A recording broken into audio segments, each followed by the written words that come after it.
Continuamos en Notimundo a la Carta. Una opción para mantenerse informado. Con Gisela Bayona.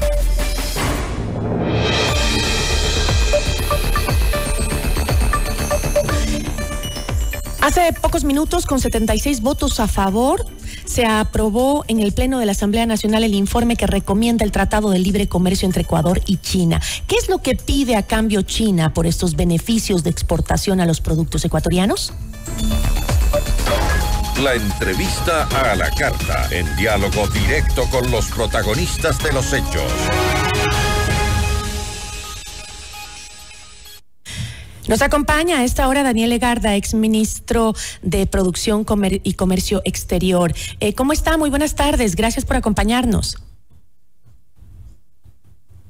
Estimada Gisela, muy buenas tardes. Gracias por la invitación y un gusto poder compartir con ustedes y toda su audiencia esta primicia en realidad que acaba de suceder hace pocos minutos, pero muy positivo por el país sin duda alguna. Daniel, cuéntenos un poco qué productos se excluyen del tratado y cómo el tratado podría generar empleo para el país, que creo que es lo principal en este momento que los ecuatorianos esperamos. Sí, Gisela, yo creo que desde lo positivo de la noticia va a tener ya un impacto directo en mejorar el ánimo de las inversiones, mejorar el ánimo sobre el futuro, porque este acuerdo va a permitir varias oportunidades. Lo primero que hay que reconocer, creo aquí, es el trabajo que han realizado todos quienes han estado vinculados, pero en particular el equipo técnico del Ministerio de Producción que se involucró en la negociación de este acuerdo y que escuchó largas horas de trabajo con todos los sectores productivos del país, justamente para responder la pregunta que usted menciona, que es tener en cuenta el interés de nuestro sector productivo, los intereses tanto de las exportaciones, de lo que nos interesa exportar más, pero también tener en cuenta aquellos intereses que legítimamente habían manifestado su preocupación sobre el acuerdo con China. Este acuerdo es histórico, Gisela, para el país, porque es un acuerdo que nos permitió cerrar las brechas, yo diría que lo más posible, para llegar a un consenso nacional que permita avanzar en la agenda comercial, precautelando esos intereses. Enfoquémonos que tenemos poco tiempo, por favor, en el acuerdo.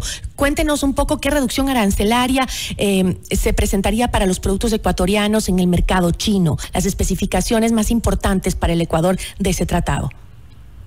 Para Ecuador esto significa que prácticamente el 100% de su oferta exportable va a ingresar con arancel cero, la mitad más o menos de inmediato y la otra mitad en un periodo de tiempo.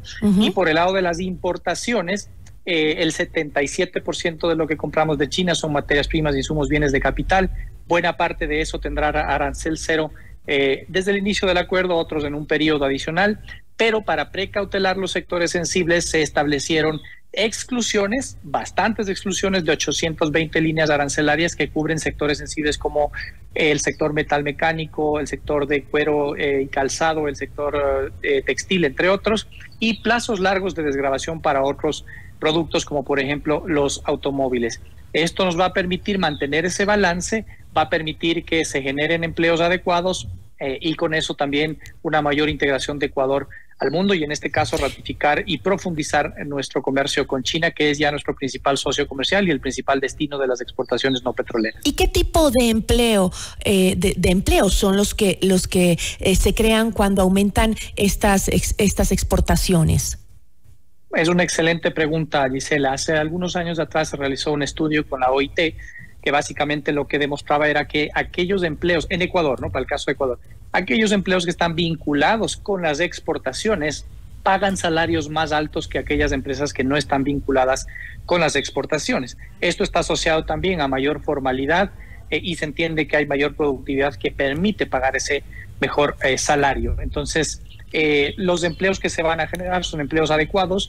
En el caso de China, las fortalezas están ubicadas sobre todo en el sector de la agricultura y agroindustria, que es en donde los beneficios van a ser más palpables y de manera inmediata en algunos sectores que van a recibir los beneficios. Caso de la pitahaya, el arancel pasa de 30 a 0 en el primer año ni bien entra en vigencia, y esto va a ser de un impacto tremendo positivo para este sector y así varios otros.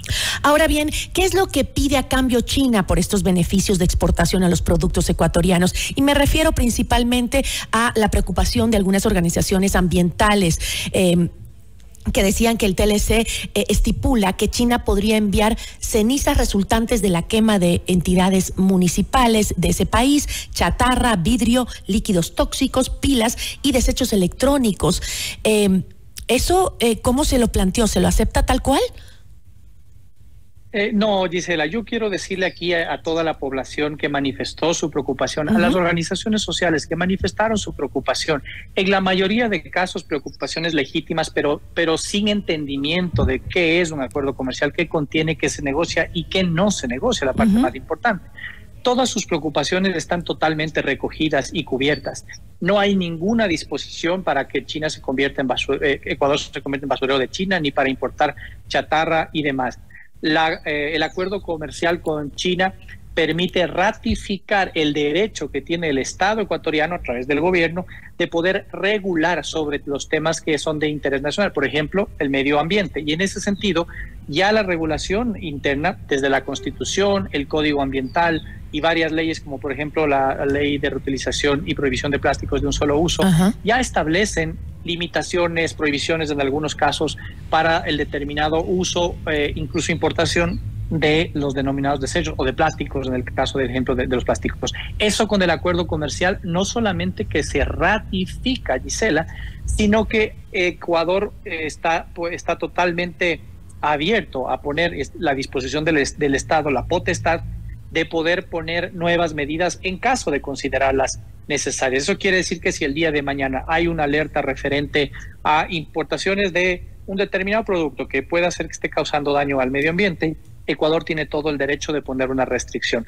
Pero lo cierto es que no hay datos que reflejen que efectivamente hay importaciones de eso de China. Al contrario, el comercio con China es altamente complementario. Yo había mencionado que el 77% de las importaciones son materias primas, insumos, bienes de capital. Otro tanto en los bienes de consumo corresponden a vehículos, a medicamentos, teléfonos celulares, aparatos de tecnología que están allí previstos. Es un comercio ampliamente complementario y en el caso del acuerdo, el resultado de la negociación tiene un balance que es altamente favorable para los intereses del Ecuador. Hemos mencionado los intereses productivos de exportación y de protección de industrias, pero también los intereses medioambientales. Y en ese sentido quiero ratificarle a toda la ciudadanía y sobre todo a las organizaciones de la sociedad civil que manifestaron su preocupación. Su alerta fue bienvenida y fue tomada en cuenta en la negociación. No es que no se tomó en cuenta. Ahora, Ecuador Daniel, se garantiza y se reserva el derecho de proteger ese medio ambiente. Claro que sí, usted estaba hablando de esta ley de economía circular, que es justamente la que prohíbe la importación de desechos, ¿no? Entiendo yo, y que obviamente nos protegería de ese tipo de negociaciones. Sin embargo, si no es posible traer chatarra o cosas que puedan contaminar nuestro ambiente por nuestras leyes, ¿por qué constaba en el Tratado de Libre Comercio que Ecuador puede recibir esta supuesta materia prima china? ¿Qué materia prima es la que estaría recibiendo de China entonces? Gisela, eso es parte de la confusión, que quiero entender que es así de la mayoría de organizaciones, de la confusión y una incorrecta interpretación del comercio.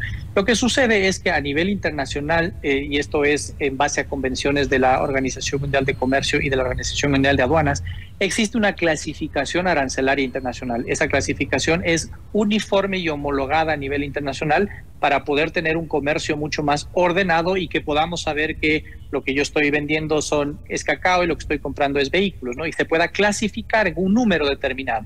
Esa especie de diccionario de clasificación internacional la tienen todos los países y consta en el arancel internacional, consta en el arancel de China, consta en el arancel de Ecuador, consta en el arancel de la Unión Europea, consta en el de Estados Unidos, consta en el de absolutamente todos los países. El hecho de que conste la subpartida arancelaria no quiere decir que su importación está liberalizada. Si es que uno busca la palabra desechos o la palabra residuos en esta clasificación arancelaria, van a aparecer alrededor de 60 subpartidas que tienen distintas consideraciones. Por ejemplo, hay desechos de cacao, hay desechos de la industria de algodón, hay desechos de la industria de madera, y sí, hay también una partida que, les soy honesto, ni yo conocía, que es desechos municipales, incluso desechos radioactivos.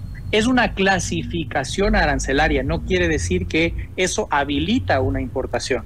De hecho, en el Ecuador está prohibida buena parte de esas importaciones por las mismas leyes que mantenemos. Eso con China se mantiene y se ratifica, y el Ecuador se reserva el derecho del día de mañana a poder regular también nuevas medidas que pueda necesitar en este caso, ¿no?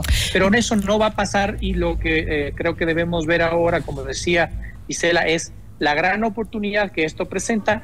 Y si hay desafíos, sin duda alguna, Ecuador tiene ahora desafíos. Son los desafíos para poder aprovechar de ese mercado, obviamente, el acuerdo que ya tenemos con la Unión Europea y ahora el acuerdo con China. Hay que ponerse a trabajar sobre eso, por supuesto. Claro que sí. Daniel, le agradezco muchísimo, y sobre todo la aclaración en el tema ambiental, que era una de las preocupaciones que tenían varios sectores. Le agradezco muchísimo. Siempre con mucho gusto, Gisela. Una buena tarde. Le agradecemos a Daniel Legarda, ex ministro de Producción, Comercio Exterior, Inversiones y Pesca. Va. Notimundo a la carta. Información oportuna al instante mientras realiza sus